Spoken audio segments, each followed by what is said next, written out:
Felicia From the Michaels, moment my you hear his princess, voice, you has know been there are entertaining gonna be audiences problems. with a unique Joey style Coco Diaz has of been rocking provocative humor comedy since the stages for 90s, all right? 15 years. With her You've tongue seen in him in cheek, films and she's been television, exploring but such his real topics as the patois, as dynamics his of the fans say, male-female are the relationships, stories from or his as we call past them here in and the his studio, chaotic dirty views on thoughts, life that will make and this the podcast proliferation a different of the beast. sensual Raw feminist. pain and She's a little passion is how to firecracker really rolled up, and that's why I describe love her, this and that's why you're going to love New listening. So Jersey tune in, all right? animal. Greetings to all you little boys and girls out there in podcast land. You got Beauty and the Beast podcast with Felicia Michaels. And Joey Diaz. How are you, beautiful? Your little tight shirt on today. No. little When are you sexy going to thing. start wearing some tight shirts for me, Shit, Mr. I Diaz? can't. I got to lose 92 more pounds. You know what I'm saying? I'm 92? halfway there. No. Okay. I just don't know. I got to lose some more weight. And I'll put on the guinea t-shirts for you, a.k.a. wife beaters. Wife beaters. What's going on in your life? Just, doing my thing, Joey Diaz. I have kids, trying to get them the fuck back to school. They're all like, what about if the teacher don't like me? I don't give a fuck. Get out of my car. That's a quick way of saying it. Get in there. I'll see you at 3:30 with bells on. You know what I'm saying? I know. Do your kids like school? My kids like school because of the social aspect of it. Yeah, and they're good at it. I'm not the most organized person, and I feel bad for them because it definitely translates to them not being that organized about homework and all that. Do they do their homework and stuff? They do their homework. I have my little one is not as obedient about it as my older one, but it's what are you gonna do? You know, with the kids, you got to have like a skill. Like I was, believe it or not, I was a really good student. Really? Yeah, I was really good. I had good grades because I always knew that if you paid attention and made little notes in class, it would make it easier. Then after like 4th to 5th grade, like I hated those end of the quarter things. So I always knew that if you reviewed your stuff every night before you went to bed, it would be a lot easier, for the quarter. Wow. So I used to do all that type of stuff because I did enjoy the social aspect of it. I did enjoy the social life of it. So I knew that to continue the social life, I had to keep getting grades, good grades, Oh, wow. Like if I didn't go to school because I was sick, I wasn't allowed to go out of the house. Oh, really? I grew up in one of those homes. Like if you're too sick to fucking go to school, then you're too sick to play baseball at 3. Yeah, but my belly hurt at 9. It didn't hurt at 3. Fuck it. Yeah. You stayed home from school. But it was so weird as I got older and my mom got lenient. Like I was telling you a story that I got left back in the 6th grade. You did? And my parents never knew. Shut up. My mom never knew. And that's why I always knew something was going to happen. That's why when she died, I was like, whew. I got that off my fucking chest, you know what I'm saying? Because what happened was I had good grades, but I had failed geography, like world geography. Like, who gives a fuck where Uganda is? You know what I'm saying? Like, I just couldn't translate that in the 6th grade. So they sent me to summer school. But I had this little girlfriend named Nikki Ariza, and we used to dry hump every fucking day. And I knew she was just about ready to give it to me, so I was on top of it. You know what I'm saying? Like, I had to dry hump her every day to get this thing. And I would go to summer school. How fucking crazy is this, even in the 6th grade? Dry humping, by the way, is awesome. It's awesome. It really gets you going if you point your helmet Yeah. in the right way. Like if you point your dick in the right direction going up, it makes it kind of like like a weird type of thing. I still like to dry hump. Yeah, every once in a while, gets the party started at the right moment. I put on Earth, Wind, and Fire, Can't Hide Love. We put the whole album on. That's the Way of the World. We put the whole album on. And once it was finished, we go downstairs and drink some orange juice. Then we go back up and do some more dry humping. It was fucking nuts. Wow. And I didn't go to, I would go to her house in the mornings and try to dry hump her. And then I would go to school and then come right back. I mean, it was like I was fucking addicted to dry humping. Yeah. So I'm in summer school and they're talking about Uganda and Israel and all this shit. And I'm like, all I'm thinking about is dry humping. Right. So finally, see, all they had to do is say, in Uganda, the percentage of males that dry hump, and you would have been like, fuck what? yeah, I want to go What? there. So I want to go there. So it was weird. After the 6th grade, for 2 years, I used to make my own report cards. So I'd have to steal a report card and then take my grades that were good and print them onto the other report card and then give them to my mom. It was fucking just amazing shop work. And this is before the computer. I was pretty good at all these forgings and shit like that. And then, yeah, it was fucked up. Because my stepdad... So your penmanship must have been really tremendous. Yeah, Except for the book I made for you. My stepdad really wasn't into it. Like, they weren't into going like to school events. And neither was my mom, but I kept her at arm's distance from school. I would always say, you don't have to go in for PTA shit. I would never. My mother never went in. Only one time, the teacher in the 6th grade, Mr. Kingwell, told me to bring my mom in. So I paid a guy at my mom's bar to say he was my brother and that my mother couldn't come in because she was sick. So I paid this guy to come in. Well, at the end of the year, the guy says to me, hey, bitch, bring your mother in. This time, not your brother. So the whole meeting, I'm like, please, don't say that my brother came in. Please don't say that my brother came in. And the meeting was almost over. We didn't even talk about being left back, nothing. And just about ready to leave, Mr. Kingwell goes, oh, by the way, I met your other son. Real interesting guy, nice guy. My mom's like, other son? I don't have no other son. And my face turned red, and my mom gave me a backhand right fucking there. Oh. But my mom never found out I got left back. Like in the 8th grade, she kept saying to me, when is your graduation? And I kept saying, they pushed it back because my 7th grade year was the year it snowed a lot in New York. Right. So I kept saying, they pushed it back. I'm not going to go.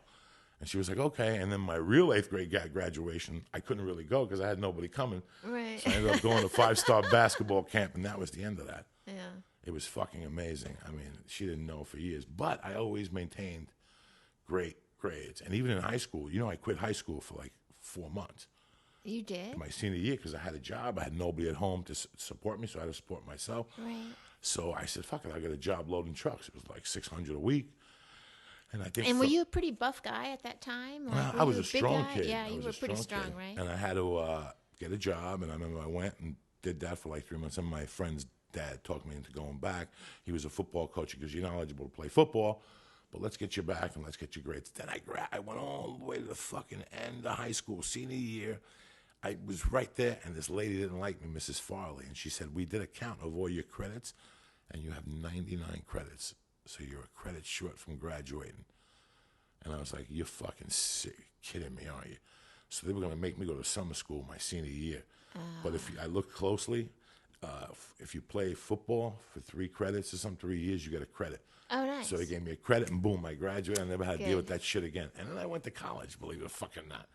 You were saying that. I went to yeah. fucking college. Yeah. And I remember robbing houses at night and going, bro, I got to get back and do homework. I got to go back and do a term paper. And I'd be robbing a fucking house. You know what I'm saying? Like, I'd be selling an ounce of coke in Colorado. I'm like, hold on. I can't be there from 8 to 10. Why not, man? Because I got class tonight. I never really went to college. So when I got divorced, I went to college at Santa Monica City College. And it was just a disaster, like it was because everyone's so young and I'm like the awkward aged woman in the classroom. And then I had like this lit class and we had to write this thesis and we could choose our subject matter. So I chose stand-up comedy because I'm lazy, number one, and I knew a lot about it. And I wrote my thesis or whatever, and the guy accused me of plagiarism in the fucking class in front of everybody. And I went under my real name, which isn't Felicia Michaels. And he was like, how do you know about this? And it was like humiliating being like sneered at by fucking 18-year-olds. You know what I mean? And I was like, I know this because I'm fucking comic, you piece of shit. And then I got an A. I was pretty pissed. But yeah. And then I had did I tell you about the notebook? No. I had this, Oh, yeah. Yeah. The notebook and you lost it? Yeah. Yeah, Did I I tell you remember that? shit. Did we talk about No, that? talk about it. Oh, so right when I was doing, going back to college, I started back doing stand-up comedy. And so I all had it in this one, composition notebook. And so in the notebook, I would write like notes from my Spanish class, and I was taking a math class, and we were learning about the binary number system. And do you know about the binary number system? No, I forgot it now. Well, the movie The Matrix, whenever Right, you would watch the screen, there'd be like zeros and ones, and that's all that like shit. the binary number system, basically. And so, and then I was also writing my jokes in there. Well, my act is really fucking filthy. So then about 6 months into it, I lose the notebook, and I was devastated. And then I thought, oh my God, whoever finds that fucking notebook is going to think this is like the ravings of a mad woman. You know what I mean? Because it's like, when you're sucking a guy's cock and you touch the taint and like, you know what I mean? But then it's like, pages and pages of different binary numbers. And then it was, de donde eres. And my friends were like, why didn't you put your name in the book? Maybe someone would call you and give you the book back. And I was like, thank God I didn't put my name in that fucking book because they would come and institutionalize me. The FBI would come get you, Hannibal Lecter style and shit. They would. Did you like school at all when you were growing up? I did like school. I was a very decent student. I read a lot. Like, I read all my mom's books when I was like 10. Like, I read The Bastard when I was like 10 years old. Like, so I read a lot, and I liked school. But then I had a difficulty with my mother, and I lived on my own when I was 15 for 2 years. And so at that point, I discovered weed and men. So so when she came back home, there was no winning. You know what I mean? It's fucked up how when you're younger, like whenever I see friends of mine's kids, for example, I always take them aside and I look at them and I go, hey, how old is your child? And they'll say 12. And I'll look at them and I'll think back, like, they have a nice life or whatever, but I'll look at them and go, wow, 12. At fucking 12, the shit I was already doing. And when people tell me like their kids are 14, like Willie Barcena a couple weeks ago, I seen him with his kids, and he goes, my older kid is 14. I looked at the kid, and all of a sudden he goes, bro, why do you have tears in your eyes? I was looking at this kid, and I was thinking to myself, that's how old I was when my world came crashing down. Like, when my mom died, and I was like, well, now you got to live in the street. And if you look at that kid, I couldn't really fucking handle it. Like, when I looked at that 14-year-old kid, that's when I realized that I couldn't handle it at that age. But I did. I really did. And it made us, and it's so weird how you and I are opposites on a lot of opinions and stuff like that, but we're basically the same.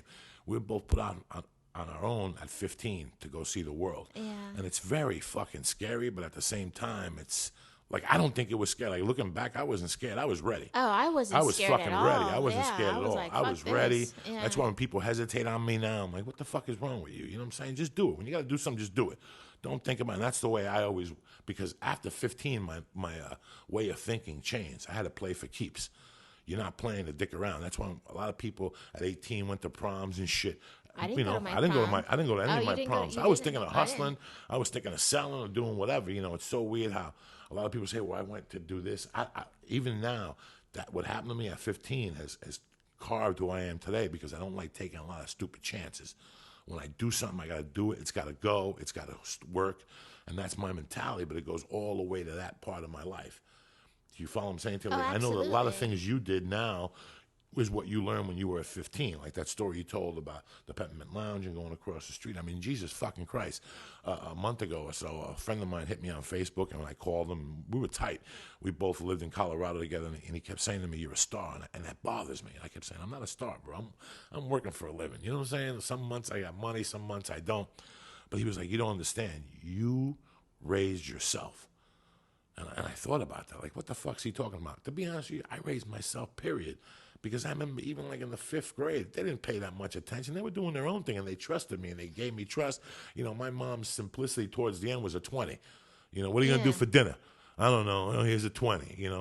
The last 5 years, a year before she died, we went back to eating meals, just her and I. But the last 4 years before that, like from the time I was 9 to 13 or 14, I didn't know what it was to sit with people at the table and say prayers and pass the potatoes, bitch. Yeah. I didn't know what that was. Yeah. And I just realized that you were just saying, that you were out there when you're 15. It makes you a different person, It absolutely does make you a different person. And quite honestly, like, my kids are somewhat privileged because my ex does quite well, and they go to a private school, and I look at some of those kids at these schools, and I'm just like scared for them.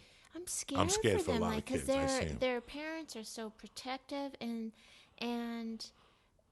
it's to the point where it's like, how do you expect these kids to grow, survive, as individuals? Like, I have to say the one thing. I mean, look, there was a lot of terrible things attached to being on your own. I'm sure for you too at 14 or 15. But I know the one great thing that it allows me to do is if I make up my mind, I fucking make up my mind. You know what I mean? There might be a little commiserating up to the point of making up my mind, but if I'm gonna do something, fuck it. I do it. I'm gonna jump off that fucking cliff.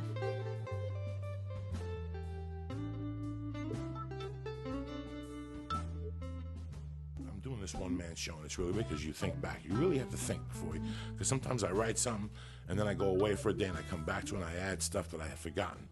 And I'm writing right now about my godfather at birth. He was my godfather. He's the one, the Catholic godfather. And he's the one that, shaped me for movies. because ever since I remember, he would take me to 42nd Street every fucking Saturday and take me to a movie. And on the way home, we'd stop and get Chinese food.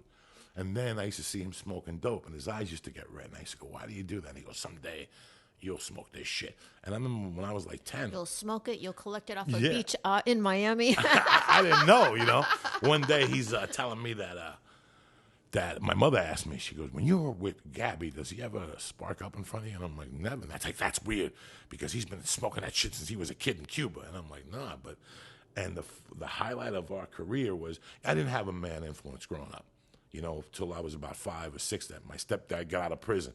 So he was my man influence. He would pick me up on Saturdays and take me around. But the highlight was Dirty Harry. After Dirty Harry, and I was all excited. He goes, come on. And he actually had that gun in his trunk. And he goes, bring it into the Chinese restaurant, put it in your holster. So the whole fucking time I'm eating Chinese food, I'm 5 or 6, and I got this fucking 44 Magnum, this 357 Magnum with no bullets in it. And I'm sitting there going, wow, how many other fucking kids did this? Yeah. And then later on, I mean, after my mom died, we had an argument, and then he gave me a half a kilo of blow, and I didn't pay him. He was going to kill me. I mean, it ended bad. But those first couple of years of my life, he would come in and out because he would live in Miami. And it was so weird that, in a way, I emulate him now. I always loved Gabby. He was my godfather, and that's real important when you're Spanish, Cuban, right, and the religion. And my stepfather really took from me after my mom died because I was on the street and he had all this money. He never helped out. And somewhere, what happened? You know, my stepdad's a control freak, and after my mom died, he goes, I want you to come live with me. Well, he lived in Union City on the 4th floor with no elevator. You know, my father was a millionaire but couldn't come up with the paperwork to support it. So he lived his life like a fucking pauper. Yeah. You know, I mean, in 2004, I went to the same apartment he had when my mother died in 79. 4th floor, all this money, all this, you know, he drove the same car, he wore shitty clothes, but he had, you know, $2 million cash in the house, which is nothing.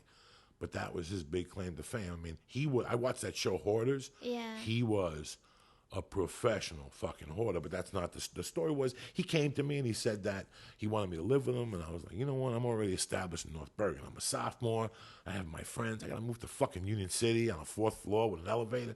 And I had like 2 families that came to me and said, you want to stay with us? And I hung with them every day, and I was like, yeah, I'd rather stay with you. So I think in his heart he got a little bit disappointed with me. And then, you know, I was fucking nuts. I was doing drugs, so he felt that if he had given me the money, I would go crazy. But then over the years, I thought he would soften up. And when he died in 2005, I wasn't looking for anything.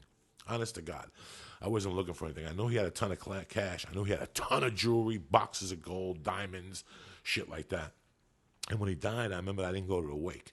I was here, but I went back a week later because I had a gig. That's ironic. And I went to my stepmother's house who he had married. And I knew her since day one. I thought she was going to throw me an envelope. Nothing. Yeah. But listen to me. She got cancer, like after he died, like went from A to Z. There was no like chemo. Like she got diagnosed in November. He died in April. She got diagnosed in November, and she went New Year's, like that. And then the brother came in, and he goes, I'll call you. You know, there's some money here, and there's jewelry. I don't know what belongs to you, but we'll sort it out. I'll keep in touch with you. And I was like, you know, if it comes, it comes. If it doesn't, I'm not going to get too crazy about it. But he had stuff I wanted. He had saints in the house. I wanted to see if he had pictures, you know, and I called him one day. He just didn't return the calls. And then one of my friends called me in Miami. He goes, hey, did you hear what happened to Maria's brother, Mary? And I go, what? He goes, died of cancer. So that money they had that they all were fighting over was fucking garbage anyway. It was poison anyway. And that was the same money my mother had that had poisoned her life. You know, that's all that money it was like cursed money, you know.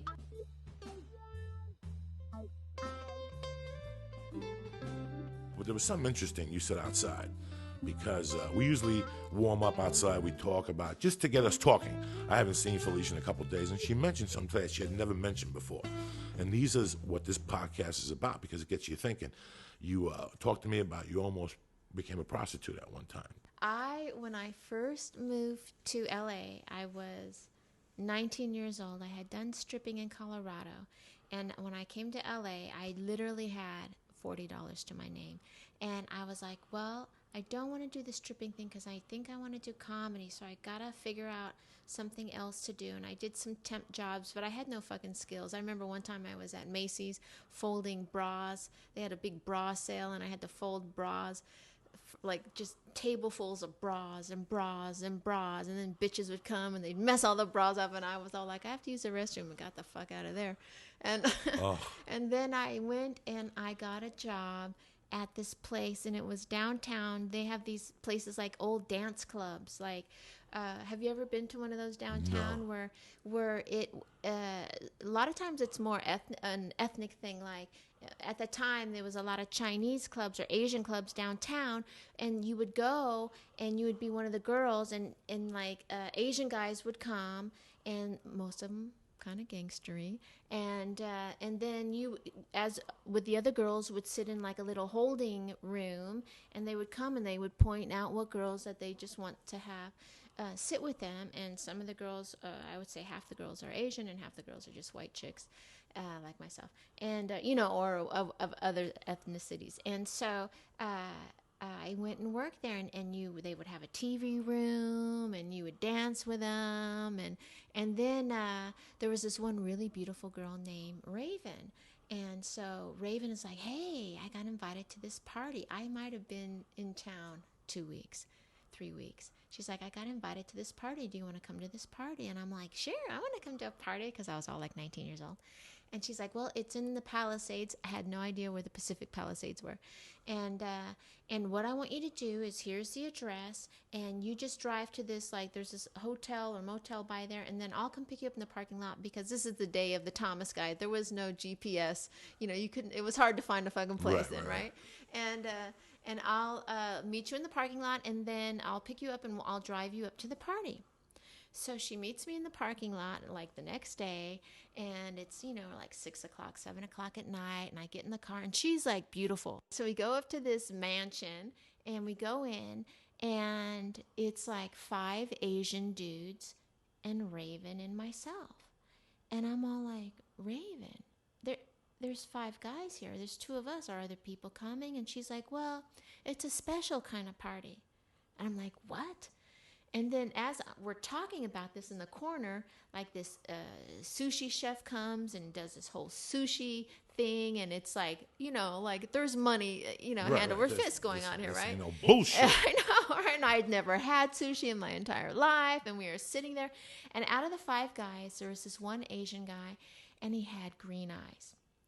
And I was like, and everyone was kind of, talking to him like he's in charge or whatever. And so I'm like, Raven, this is weird, and I want to go home. And she's like, well, look, I'm going to tell you the truth. I'm a prostitute, and these are my Johns, and I got to at least get 3 guys off. So I want you to just chill out, and I'm going to go downstairs. They have a big lounging, like, basement area where it's, they go and they play cards or them funky Chinese dominoes or whatever. And I'll do my thing, and you just wait up here, and then I'll drive you back, because I can't drive you now.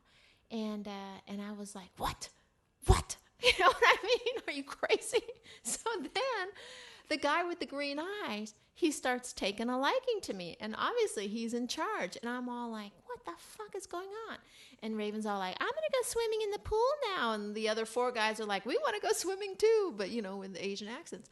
And then I'm sitting there with the green-eyed guy, right? And he's like, hey, you want to take a sauna? And I'm like, I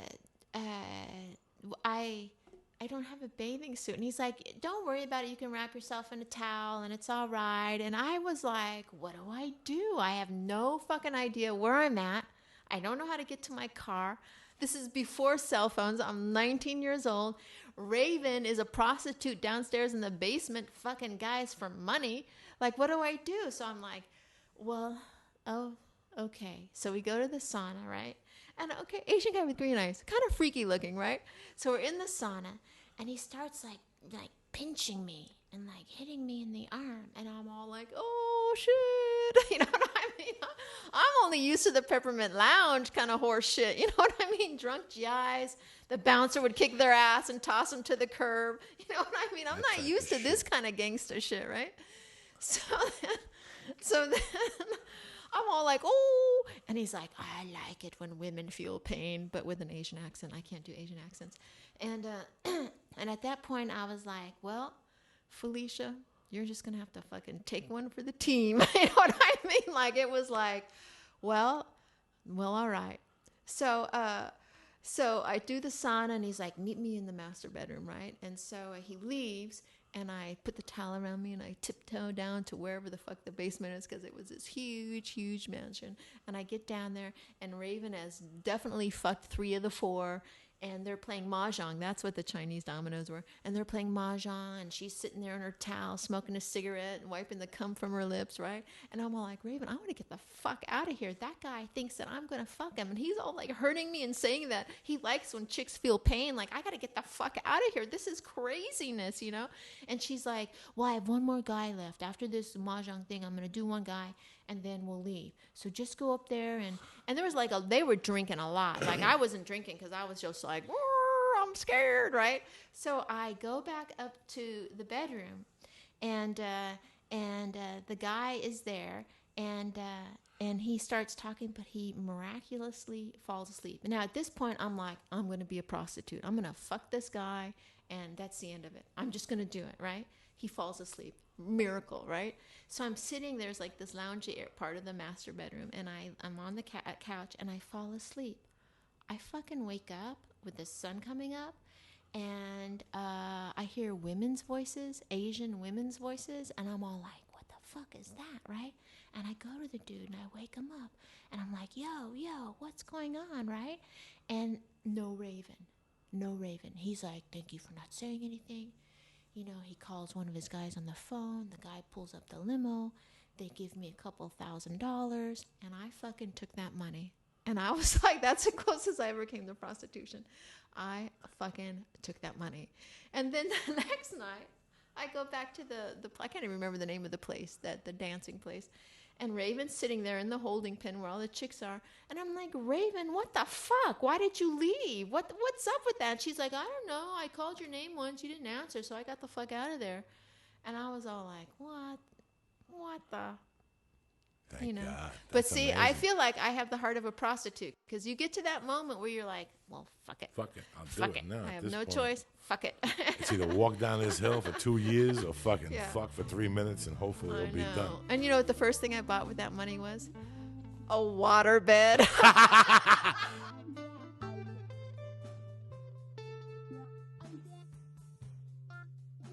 As a handful of you know out there, our podcast goes all over the world. Thank you to iTunes. And we've been getting emails from all over the world. And we recently got an email from a gentleman in Australia.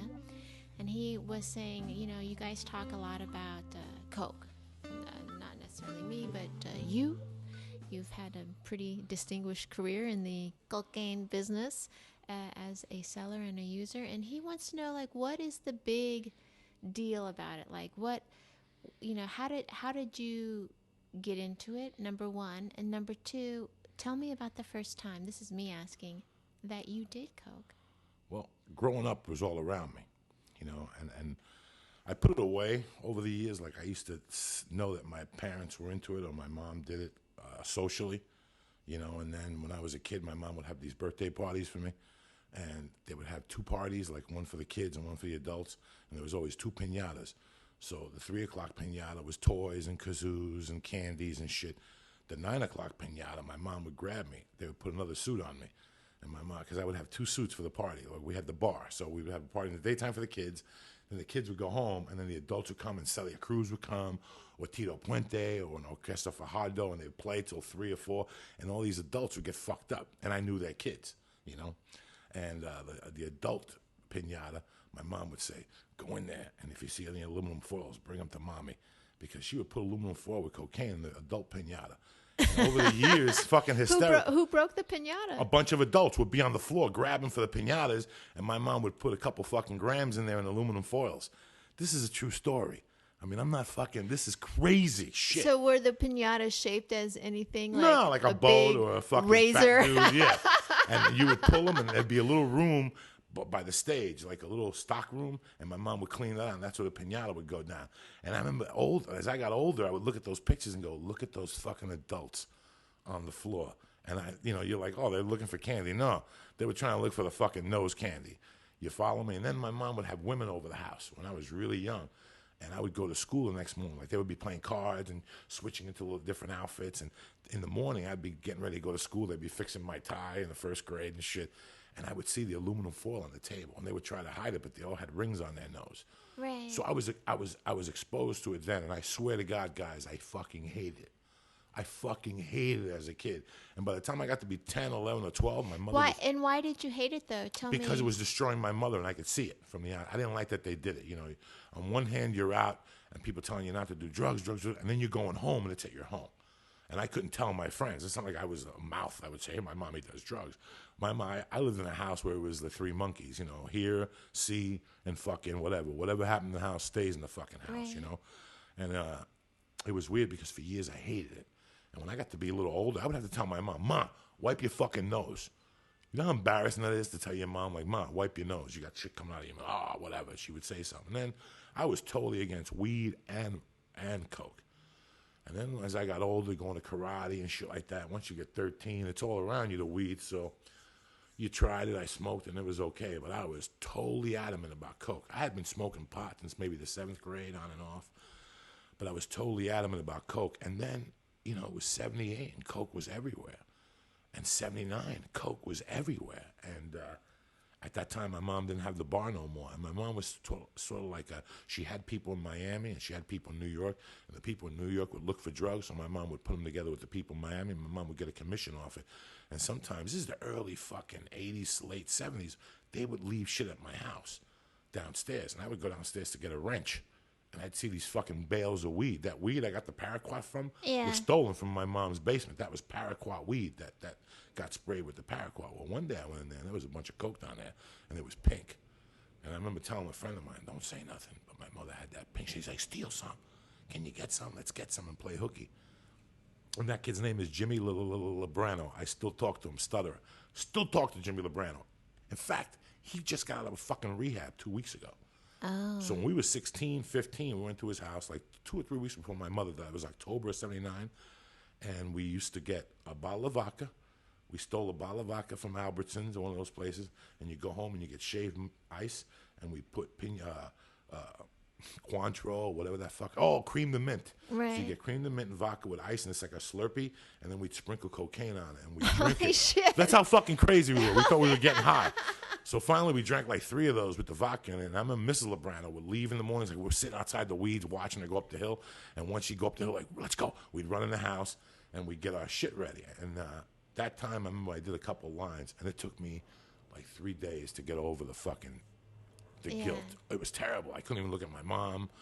You know, and I swore I would never do that shit. But to be honest with you, I was putting THC crystal up my nose for a couple of years before I did the coke. Oh, you were? Yeah, THC crystal's like... what is that? It's like angel dust. Oh, angel dust. And we would buy it on Sundays, $10 for a little bit, but 3 people could get fucking high. That's what I smoked with that pregnant girl I talked about in one of the podcasts. And I did coke in 79 the first time, October. And then after my mom died and I was raising myself in a way, the epidemic had just taken over. I mean, 1980, it was fucking everywhere. And we just started doing little half grams and stuff. And it was weird because in 79 and 78, people were doing coke to be cool. It was the thing to do, to snort when you came out of a bathroom. Oh, my God, are you on coke? Yes, and I'm getting a drip. Oh, God. And it was funny because the other day I watched, somebody was saying that old comedy doesn't really hold up with new comedy. And they were saying that if you look at old jokes, like old albums, like I got a Freddie Prinze Live from Chicago, that was fucking horrible. It was just horrendously bad, and it's like comedy has changed, and sometimes it doesn't hold up. But then I watched, we were having this conversation at the Ice House Friday, and I went home, and to unwind, I always saw the TV on, and Richard Pryor was on, not live from the Sunset Strip, but the other one when he talks about getting a heart attack, and he started rattling off about coke. And I remember I went to bed, and I'm like, that was 1979. It's kind of cool to talk about coke now, like in a way, really, not really. But on 79, nobody knew about it. Nobody except professional athletes or musicians really knew about cocaine. And here's Richard Pryor. And when I went to the University of Colorado, my 3rd semester, some kid did a documentary that it was Richard Pryor getting lit on fire that really woke the people up in this country about cocaine. Cocaine went up 90%. After Richard Pryor lit himself on fire. Yeah. Like the numbers after that were astronomical. And it was so weird how it had become a social thing to do cocaine. It was a social thing. And it was weird because I did cocaine from 79 to about 84, and then I got burnt on it, and then I stayed clean for like 2 years, and then I started fucking around with it again, then I got locked up. And after I got locked up and I went to prison, they do a psychology thing on you, I understood that I was always going to do it. I didn't want nobody to pigeonhole me and say, you can't do cocaine. I don't know what I'm going to do when you go out. When you go out, sometimes you have a few drinks, you smoke a cigarette, somebody gives you coke, fucking voila. I want to live my life with a seat in my pants. With that seat in my pants and into 30 fucking years. And we were just talking about, when I got here, Felicia and I were talking about one of her friends that's very interesting to me. She's very cute. And she was saying that she was hooked on meth and that she just dropped it. And she realized years later that she was addicted to the scene, you know. She was addicted to the lifestyle. And not necessarily the drug. And with me, that's what I was. Looking back at it 3 years later, I just stopped doing coke. I didn't go to a rehab. Yeah, I made a promise to a cat. But I really, when I tried to get my life together, it was because of my wife. I wanted to be with her with a relationship that had no luggage. You know, I didn't want it to have any luggage at all. And once I stopped doing coke, I really, really fell in love with her. I was in love with her before I stopped, but not how I am today, because I think it would have made our relationship that much stronger. For me just to give it up like that, it makes me think that I really wasn't addicted all those years. I was addicted to the thrill of going to cop. You know, I liked it. I fucking liked it. I used to get anxiety at night. And it wasn't from anxiety attacks. It was from the fucking missing that thrill. When I left New Jersey, I used to live a life of thrill and danger, you know. Even when I first got into comedy, my life was... So for years, I tried to hold on to that, I think, in a way, by doing cocaine. And once I figured out that life isn't no difference, you know, even now sometimes with the reefer, I smoke reefer every day, but every once in a while I give it up for a couple of days because it's shadowing who I am in a way, you know. Cocaine was taking too much out of me. And it's one of those things that now, like when you just said that to me, that you had dabbled in cocaine, I got to tell you something. The first 20 seconds of a millimeter, I was ashamed and hurt that you said that. But it's reality, and it really made me who I was today. It opened my eyes to a lot of different situations that I hadn't seen, you know. So in a way, I'm down on being a fucking filthy junkie for 30 years, but the other half of me made me who I was, parts of me. Right. So I can't really fucking knock it in a way, you know. I knock it now because, did you watch the Ricky Hatton tapes? A lot of our viewers that we're talking to are guys, you know, 60% of them, and I know they watched the Ricky Hatton. Ricky Hatton's a boxer. And they got underground tapes of him. They were all over online Friday. You have to see this. They taped. It's like if you're doing cocaine right here, they put a camera right here on the shelf. Right. And they show him, and they show his watch when he's cutting the coke. And you could see he was doing fucking 4 lines every 15 minutes, you know. And he brings a fat chick in, and they're snorting, and they just show this. And Rogan called me that night. He goes, did you see the Ricky Hatton tapes? And I go, you know, when I watched those, it scared the shit out of me because I realized I'm lucky to be alive. Because that's how I used to snort. 4 lines every 15 minutes till, you know, I could go through a fucking ounce in a day if you let me. That's how bad my addiction was. But everybody knows that once you do coke, after the first 2 or 3 lines, you're hooked. You could sit there the next day. You could be there daylight the next day with your pants off, dead dick, still looking at that girl going, you want to do another line? And it's the worst feeling in the world. Yeah. When you stay up on coke all night, that next morning, that is the worst feeling. How, for years, that was your goal, to stay out. But then you think back, like, why was I staying out? To tell people. Yeah, I pulled an all-nighter last night. Did you really? Oh, my God. And now in hindsight, I burned so much time. I wasted so much time. But again, it let me meet a lot of colorful fucking characters and put me in different situations that I would have never been put into, like the situation with you and the prostitute thing. Yeah. When you stripped, that was a bad situation. That was a bad situation. But in a way, it was kind of good. Nothing bad happened. You lived, you learned, and you never fell for it again. Never go to a party where I don't know where my car is. Now, here's what's crazy. Like, I don't like to go to a party if someone says, no, I'll I drive. don't like going no, nowhere when I'll I don't fucking drive. meet you I at don't the like going party. nowhere when I don't drive. I don't like That's what I learned. Meet a Fuck bitch at a that party. Shit. I always bring my car. Fuck it. Yeah. I'll pay for the gas. Just let me get the fuck Yeah. out of here when I want to.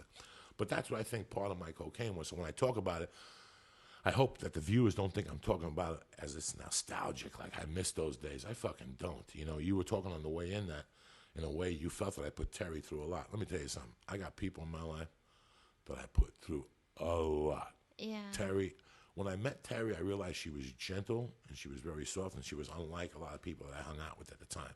To this day, I'm not really proud of a lot of people I hang out with in L.A. I got to tell you, I think I got garbage around me. Except for maybe 3 or 4 people. The rest I feel in my heart are just acquaintances. And I felt it made no difference whether or not she met these people or not. And then I started realizing these people are shit. Why am I hanging out with them? I should be hanging out with my wife. But Terry, I didn't put through a lot. I made her wait 10 years to get married because I wanted to make sure could give her everything I wanted to. Emotionally and not physically or monetarily, but emotionally. Because that's really what it's about, you know. Absolutely. You can't let your character ruin your fucking destiny.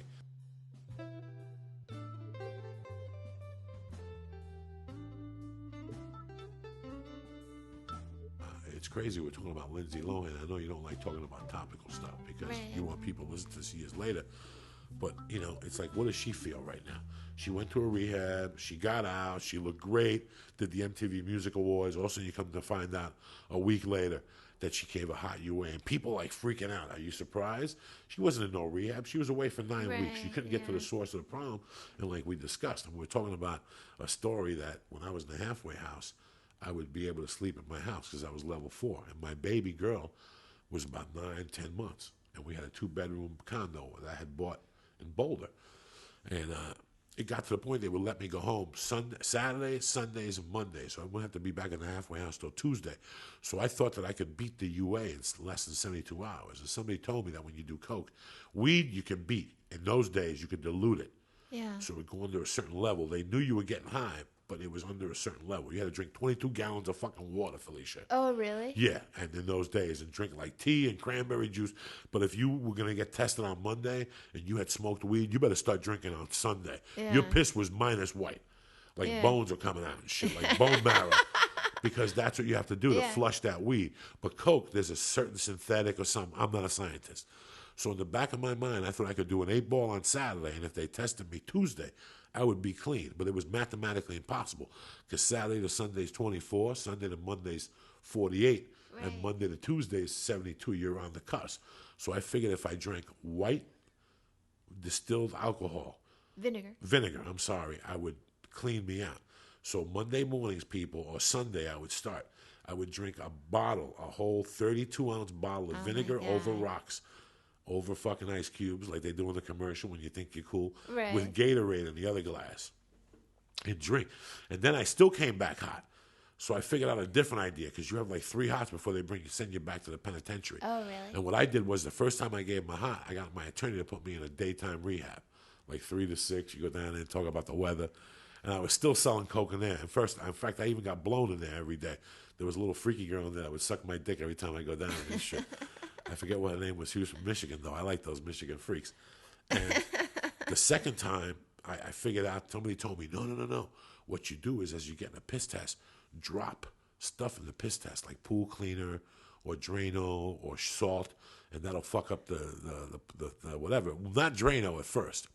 So at first, I figured, holy shit, I'm uncircumcised. Fuck dropping it in because the guy's watching. Yeah. I'll pull the skin back on the Cuban egg roll, and I'll take the pool cleaner and break into little pieces. I'm still trying to wrap my head around that you're not circumcised. And I put the skin over the helmet and then hold my dick on the bottom with like a rubber band.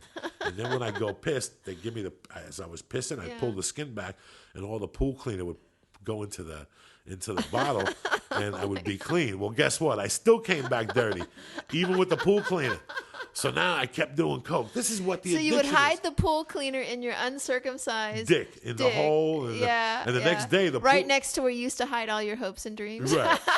and here's the funny thing. There's no hopes and dreams there. And here's the funny thing, that I would forget to wash my dick afterward. The next day, I would pee, and my pee would be like a sprinkler because I would have holes in my helmet from the fucking pool cleaner, from the acid. This is how bad addiction is. This is what when people say, how can Lindsay Lohan do this? She had her whole life in front of me. Let me tell you something about addiction. This is what addiction is.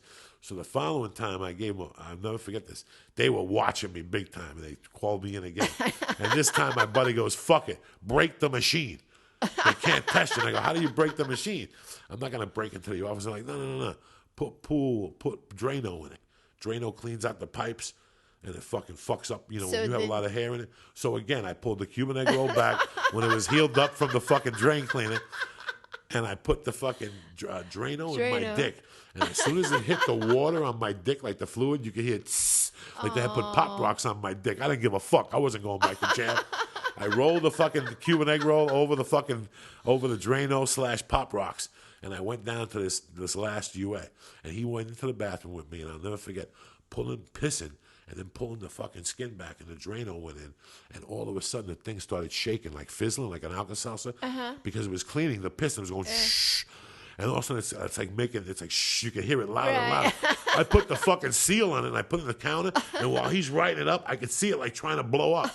Like the air was like expanding in it, right? Like, wow, wow, wow.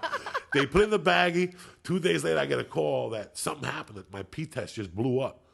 Like from the Drano and the pressure, the pee went on everything. They couldn't, they wanted me to come back down and give another piss test. So I passed that one, and that's the story of my Drano and the helmet. That's how crazy it is. So when people are like, how can Lindsay Lohan do this? I want you to understand the sickness of addiction on the other end.